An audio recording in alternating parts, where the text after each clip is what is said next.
এবার শ্রী শ্রীরামকৃষ্ণ কথামৃত পাঠের ঠাকুর শ্রীরামকৃষ্ণ দক্ষিণেশ্বরের মন্দিরেও ভক্ত সঙ্গে চতুর্থ পরিচ্ছেদ। সাধনকালে বেলতলায় ধ্যান 1859 থেকে 61। কামিনী কাঞ্চন ত্যাগ। শ্রীরামকৃষ্ণের জন্মভূমি গমন। রঘুবীরের জমি রেজিস্ট্রি 1878 থেকে 80। ঠাকুরের মধ্যাহ্ন সেবা হয়ে আছে। বেলা প্রায় 1টা। শনিবার 5ই জানুয়ারি। মণিরাজ প্রভু সঙ্গে ত্রয়োবিংশতি দিবস।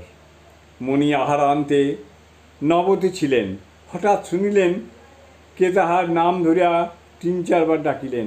বাহিরে আসিয়া দেখিলেন ঠাকুরের ঘরের উত্তরের লম্বা বারান্দা হইতে ঠাকুর শ্রীরামকৃষ্ণ তাহাকে ডাকিতেছেন।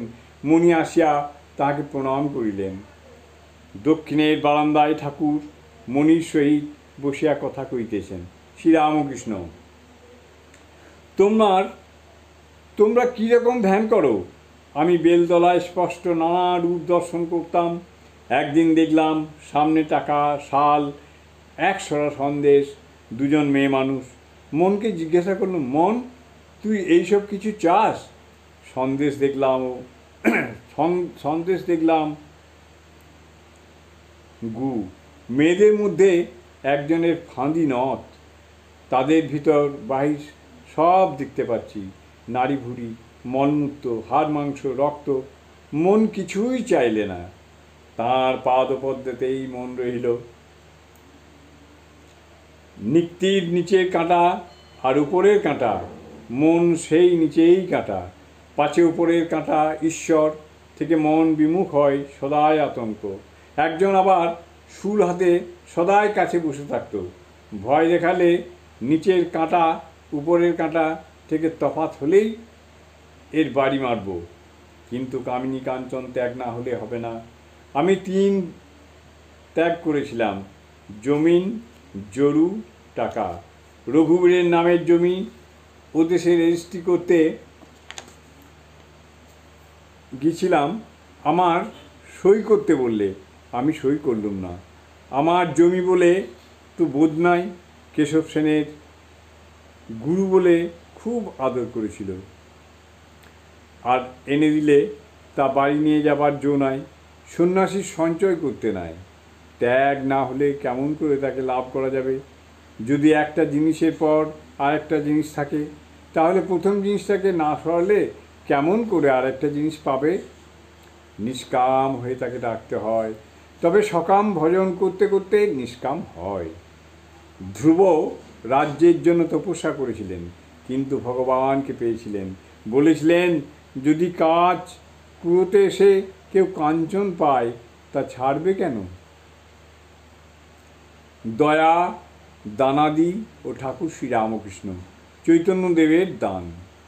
সত্যগুণ এলে তবে তাকে লাভ করা যায়।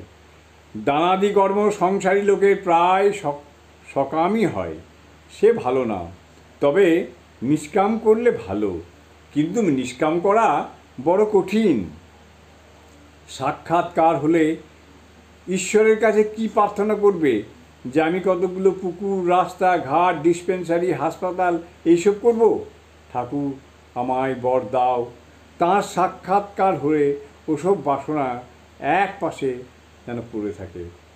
তবে দয়ার কাজ, দানাদি কাজ এ কিছু করবে না তা নয়। সামনে দুঃখ কষ্ট দেখলে টাকা থাকলে দেওয়া উচিত। জ্ঞানী বলে দে রে, এরে কিছু দে, তা না হলে আমি কি করতে পারি? ঈশ্বরই কর্তা আর সব অকর্তা, এইরূপ বোধ হয়। মহাপুরুষেরা জীবের দুঃখে কাতর হয়ে ভগবানের পথ দেখিয়ে দেন। শঙ্করাচার্য জীব শিক্ষার জন্য বিদ্যার আমি রেখেছিলেন। অন্নদানের চেয়ে জ্ঞানদান, ভক্তিদান আরও বড়। চৈতন্যদেব তাই আচণ্ডালে ভক্তি বিলিয়েছিলেন। দেহের সুখ দুঃখ তো আছেই। এখানে আম খেতে এসেছ, আম খেয়ে যাও। জ্ঞান ভক্তির প্রয়োজন। ঈশ্বরী বস্তু আর সব অবস্তু। স্বাধীন ইচ্ছা, ফ্রি উইল কি আছে? ঠাকুরের সিদ্ধান্ত। তিনি সব করছেন। যদি বলো তাহলে লোকে পাপ করতে পারে, তা না হয় যার ঠিক বোধ হয়েছে ঈশ্বর কর্তা আমি অকর্তা, তার আর বেতালে পা পড়ে না। ইংলিশম্যানরা যাকে স্বাধীন ইচ্ছা ফ্রি উইল বলে, সেই স্বাধীন ইচ্ছা বোধ তিনি দিয়ে থাকেন। যারা তাকে লাভ করে নাই তাদের ভিতর ওই স্বাধীন ইচ্ছাবোধ না দিলে পাপের বুদ্ধি হতো। নিজের দোষে পাপ করছি এ বোধ যদি তিনি না দিতেন তাহলে পাপের আরও বুদ্ধি হতো।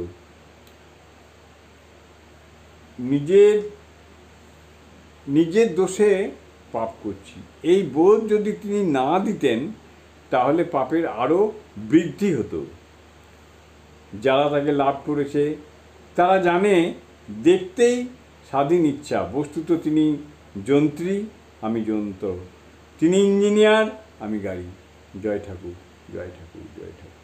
ওম স্থাপকায় চ ধর্মস্য সর্বধর্মস্বরূপিণে অবতার বরিষ্ঠায় রামকৃষ্ণায় তে নমঃ। আজ শ্রী শ্রী রামকৃষ্ণ কথামৃত পাঠের এখানে সমাপ্ত। জয় ঠাকুর।